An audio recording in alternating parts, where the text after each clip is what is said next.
নমস্কাৰ বন্ধুসকল, আৰু এটা নতুন টেকনিক্যাল ভিডিঅ'ৰ সৈতে মই হাৰ্টি এইচআৰটি হৃদীপ ৰঞ্জন আপোনালোকৰ মাজত উপস্থিত হৈছোঁ।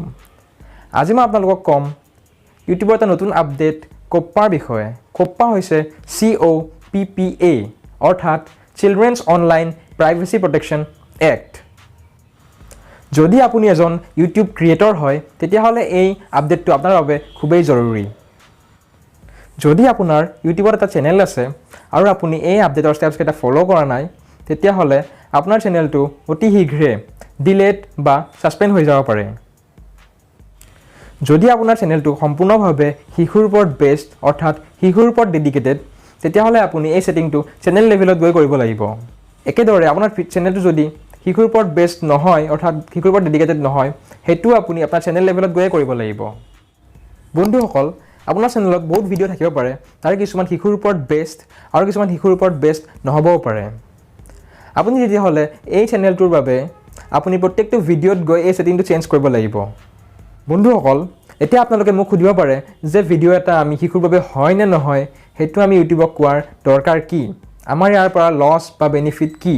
লছ এইটোৱে যে আপুনি যিটো ভিডিঅ' শিশুৰ বাবে বেছড হয় বুলি ইউটিউবক জনায় তাত পাৰ্চনেলাইজড এডছ বহুত কম আহিব, অৰ্থাৎ আমি ক'ব পাৰোঁ যে তাত এডছ বহুত সীমিত আহিব।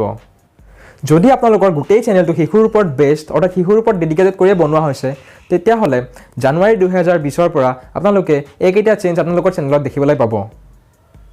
প্ৰথম, আপোনাৰ ভিডিঅ'ৰ কমেণ্ট ছেকশ্যনটো ডিচেবল হৈ থাকিব, অৰ্থাৎ কোনেও আপোনাৰ ভিডিঅ'ত কমেণ্ট দিব নোৱাৰিব। দ্বিতীয়, সেই ভিডিঅ'টোত কোনেও লাইক কৰিব নোৱাৰিব বা ডিছলাইক কৰিব নোৱাৰিব। তৃতীয়তে, কমিউনিটি টেবৰ অপশ্যনটো নাথাকিব আৰু যদি আপোনাৰ বৰ্তমান আছেও সেইটো ৰিমুভ হৈ যাব। চতুৰ্থ, ষ্টৰিজ বুলি যিটো থাকে সেইটো আপোনালোকৰ ৰিমুভ হৈ যাব। 5 নম্বৰত, আমি ভিডিঅ'ৰ শেষত যিটো এণ্ড স্ক্ৰীণ লগাওঁ সেই এণ্ড স্ক্ৰীণখন সেইবোৰ ভিডিঅ'ত নাহিব। আৰু শেষত 6 নম্বৰত, পাৰ্চনেলাইজড এডছবোৰ বহুত কমকৈ আহিব আৰু এডছৰ সংখ্যা বহুত কম থাকিব সেইবোৰ ভিডিঅ'ত। আৰু এটা কথা বন্ধুসকল, যদি আপোনাৰ চেনেলটো সম্পূৰ্ণভাৱে শিশুৰ ওপৰত বেছড তেতিয়াহ'লে আপোনাৰ চেনেলৰ যিটো ন'টিফিকেশ্যন বেলৰ আইকন থাকে সেই আইকনটো নাথাকিব আৰু সেয়েহে আপোনাৰ নতুন ভিডিঅ' আপলোডৰ যিটো ন'টিফিকেশ্যন থাকে সেই ন'টিফিকেশ্যন কাৰো তাতে নাযাব।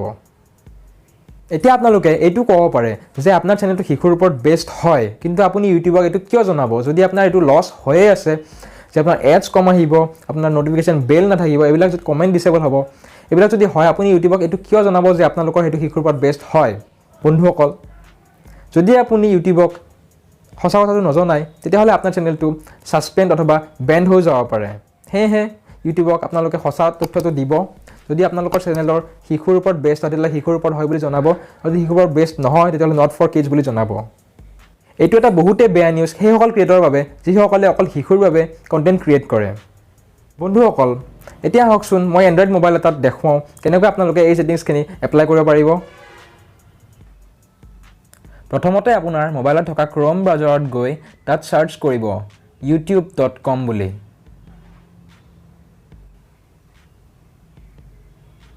তেতিয়া আপোনাৰ মোবাইলত ইউটিউবৰ হোম স্ক্ৰীণখন খোলা যাব। আপুনি 3টা ডটৰ মেনু অপশ্যনটোত গৈ ডেস্কটপ ছাইটটোত টিক কৰি দিব। তেতিয়া আপোনাৰ ফোনৰ স্ক্ৰীণত ইউটিউবৰ হোম স্ক্ৰীণখন ডেস্কটপ ছাইটত খোলা যাব। তাৰপিছত আপোনাৰ চেনেলৰ লগটোত গৈ ইয়ৰ চেনেলটোত ক্লিক কৰিব। লগালগ আপোনাৰ ফোনত আপোনাৰ চেনেলৰ পেজটো খোলা যাব। দেন আপুনি ইউটিউব ষ্টুডিঅ'টোত ক্লিক কৰিব।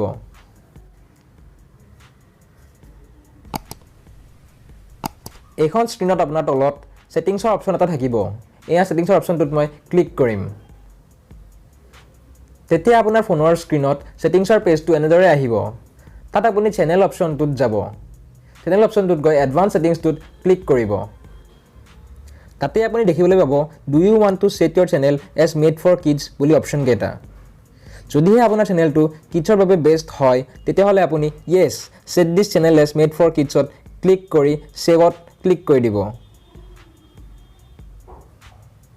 আৰু যদি আপোনাৰ চেনেলটো শিশুৰ বাবে বেছড নহয় তেতিয়াহ'লে আপুনি no' set this channel as not made for কিডছত ছিলেক্ট কৰি ছেভত ক্লিক কৰি দিব। আৰু এই শেষৰ অপশ্যনটো সেইসকল ক্ৰিয়েটৰৰ বাবে যিসকলৰ চেনেলত কিছুমান ভিডিঅ' শিশুৰ বাবে বেছড আৰু কিছুমান ভিডিঅ' শিশুৰ বাবে বেছড নহয়।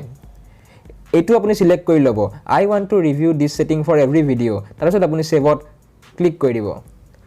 মোৰ চেনেলটো শিশুৰ বাবে বেষ্ট নহয়, গতিকে মই নোটোত ছিলেক্ট কৰি ছেভটোত ক্লিক কৰি দিলোঁ। দেন বেক কৰি আপোনাৰ ইউটিউব চেনেলৰ হোম পেজখনলৈ আহিব।